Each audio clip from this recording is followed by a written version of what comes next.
Et nous clôturons notre tour avec le groupe Dire Animal et je cède la parole à Madame Austrade.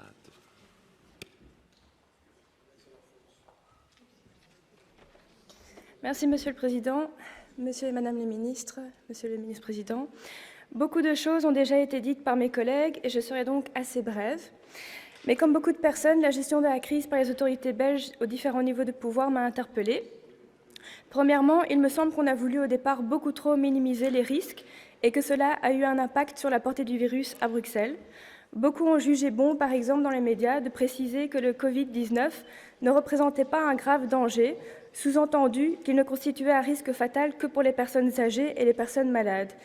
Cette relativisation était très déplacée et assez égoïste. Les personnes âgées et les personnes dont le système immunitaire est plus faible ne sont pas des citoyens de seconde zone. Mais ma remarque concerne moins le gouvernement fédéral que la ministre fédérale de la Santé, que j'ai beaucoup entendu minimiser les risques. Ensuite, il y a la gestion de la crise dès ses débuts. On a l'impression que des intérêts économiques ont pris le pas sur les mesures de sécurité. Ce n'est pas faute d'avertissement de la part de l'OMS sur la sévérité du risque. J'ai le sentiment que la phase 1 de la crise, à savoir éviter que le virus n'entre en Belgique et à Bruxelles, n'a pas été vraiment prise au sérieux. Par exemple, je ne comprends pas pourquoi les personnes provenant du nord de l'Italie en février n'ont pas été isolées du reste de la population. Il me semble aussi qu'on a commencé à communiquer bien tard sur les mesures d'hygiène de base. Or, les experts en matière de santé publique ont insisté depuis le début sur l'importance de ce volet sensibilisation.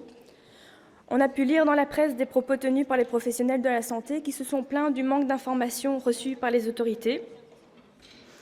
Ensuite, il y a évidemment la cacophonie politique qui n'a pas échappé aux commentateurs et aux citoyens. La Belgique est ce qu'elle est, à savoir une lasagne institutionnelle. À l'issue des réunions de crise, on a vu que les mesures prises ont été différentes d'une région à l'autre à certains moments. Ces divergences n'aident pas les citoyens à faire confiance au monde politique et ont sans doute quelque peu discrédité la prise en charge de la crise. Cette semaine, le gouvernement bruxellois s'est exprimé dans les médias sur les raisons de ce qu'on peut analyser comme des soucis de coordination, et je pense que c'est une bonne chose. Finalement, le fédéral s'est saisi du pouvoir décisionnaire, ce que l'ensemble des partis semblait demander. C'est une évolution qui est peut-être survenue un peu tard, mais que je félicite. Cependant, on a perdu du temps et de l'efficacité dans des soucis de coordination, et dans ce cas-ci, l'efficacité est une question de vie. Je salue néanmoins la décision et les mesures fortes annoncées hier soir. Il s'agira maintenant pour la région bruxelloise d'accompagner comme il se doit le secteur horeca et culturel et toutes les personnes touchées directement et indirectement par les mesures et par le virus. Les conséquences financières ont évidemment toute leur importance, surtout suite aux mesures annoncées hier soir. On peut s'attendre à ce qu'elles se répercutent surtout sur les travailleurs en bout de chaîne et dans le secteur culturel et horeca.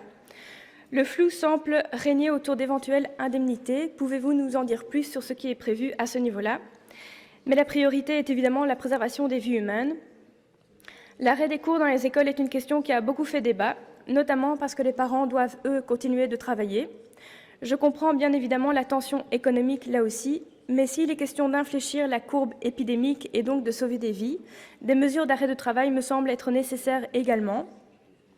D'une part, cela permettrait aux parents de s'occuper de leurs enfants à la maison plutôt que de devoir les amener en garderie. D'autre part, je ne vois pas pourquoi le virus se plairait moins bien dans des open space des entreprises que dans les salles de classe. Les patrons bruxellois ont une responsabilité aussi. Le bon sens voudrait qu'ils soient favorables à un arrêt de travail.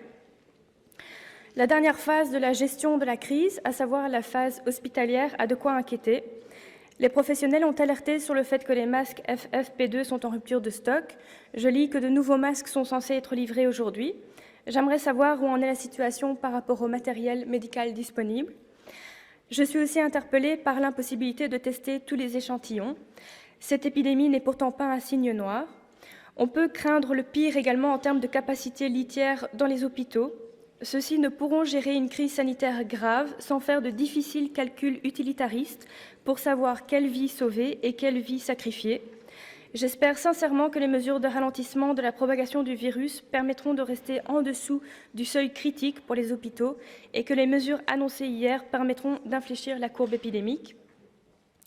Pour finir sur une note un peu plus positive, on remarque que dans le passé, les grandes épidémies étaient l'occasion de voir les failles d'une société et permettaient alors de revoir profondément le système dans lequel on vit.